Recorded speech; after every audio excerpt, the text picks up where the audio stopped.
পুরো বাংলাদেশে যেভাবে সংস্কার হচ্ছে প্রত্যেকটা জায়গায়, যে আমরা চাচ্ছি যে চেম্বারটা ওভাবে সংস্কার হোক। Chattogram women chamber of commerce and industries পরিচালনা পর্ষদের বিরুদ্ধে নানা অনিয়মের অভিযোগ উঠে ভোটবিহীন বর্তমান পর্ষদ বাতিল করিয়ে এনে নতুন নির্বাচনের দাবি সংবাদ সম্মেলন করছে সাধারণ সদস্যসকল। হচ্ছে একটা নারী উদ্যোক্তা বান্ধব প্রতিষ্ঠান, কিন্তু মনোয়ারা হাকিম আলী তৃণমূল পর্যায়ে গিয়ে নারীদের সুবিধা অসুবিধার কথা চিন্তা করেনি বিগত বছরগুলোতে। ইভেন সদস্য যারা ছিল তাদের অনেকের ট্রেনিং ফি তারা পরিশোধ করেনি। আমাদের মধ্যে সদস্যদের মধ্যে ট্রেনার থাকার পরেও তারা বাইরে থেকে ট্রেনার এনে এখানে ট্রেনিং কেন দেয় এবং তারা উদ্যোক্তাদের সাথে কেন বাজে ব্যবহার করে।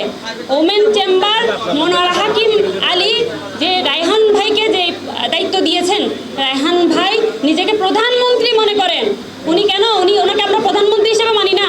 বুধবার সেপ্টেম্বরের 18 তারিখ বিকেল 3টায় চট্টগ্রাম মেট্রোপলিটন সাংবাদিক ইউনিয়নের সম্মেলন কক্ষে সংবাদ সম্মেলনে এই দাবি জানানো হয়। বৈষম্য নিরসন করে প্রান্তিক পর্যায়ে নারী উদ্যোক্তাদের সম্পৃক্ততা বাড়াতে হবে।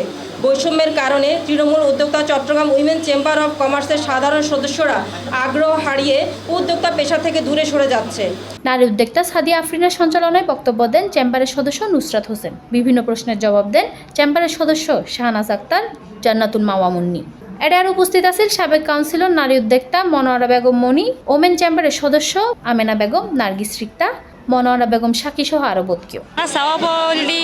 দুর্নীতিমুক্ত ওমেন চেম্বার, বৈষম্যহীন ওমেন চেম্বার।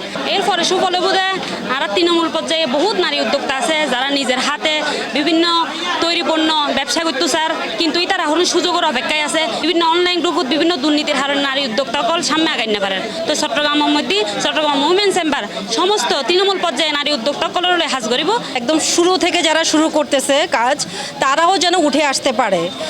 তাদের একটা উইমেন চেম্বারের সম্পর্কে কথা শুনলে তাদের একটা ভীতি কাজ করে, যে উইমেন চেম্বারে গেলে অনেক নিয়ম, অনেক কানুন, অনেক এই যে নবায়ন ফি থেকে শুরু করে প্রারম্ভিক ফি, এগুলো শুনলে তারা চেম্বার বিমুখ হয়। এবং সবচেয়ে বড় কথা, ওদের ছোট ছোট কিছু ট্রেনিংয়ের নাম দিয়ে বিভিন্নভাবে ওরা মেম্বারশিপ নেয় এবং নেওয়ার পরে ওদের মাথা গুনে ওদের সংখ্যা দেখিয়ে বিভিন্ন জায়গা থেকে বিভিন্ন ফান্ড ওরা নেয়, কিন্তু সেটা তারা ছোট পর্যায়ে বা ছোটদেরকে সেভাবে উঠে আনার জন্য সেভাবে তারা কাজ করে না। আগামী 23 সেপ্টেম্বরের মধ্যে বর্তমান ওমেন চেম্বারের পরিচালনা পর্ষদের পদত্যাগ করিবার আহ্বান জানান তারা। তা না হলে ওমেন চেম্বার ভবন ঘেরাও ও বর্তমান কর্মসূচি ঘোষণা করিব বলে জানান তারা।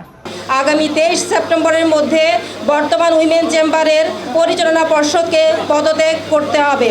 তা না হলে আমরা উইমেন চেম্বার ভবন ঘেরাও ও অবস্থান কর্মসূচি সহ বৃহত্তর আন্দোলনের কর্মসূচি ঘোষণা করতে বাধ্য হব। বৈষম্যহীন দুর্নীতিমুক্ত Chattogram women chamber of commerce and industries chamber চাই এর ব্যাক সদস্যসকল। তাই বর্তমান সদস্য তালিকা যাচাই করিয়ে দক্ষ নেতৃত্ব বাছাইয়ের গণতান্ত্রিক পদ্ধতির অবাধ সুষ্ঠু নির্বাচন অনুষ্ঠিত করিবার আহ্বান জানান তারা।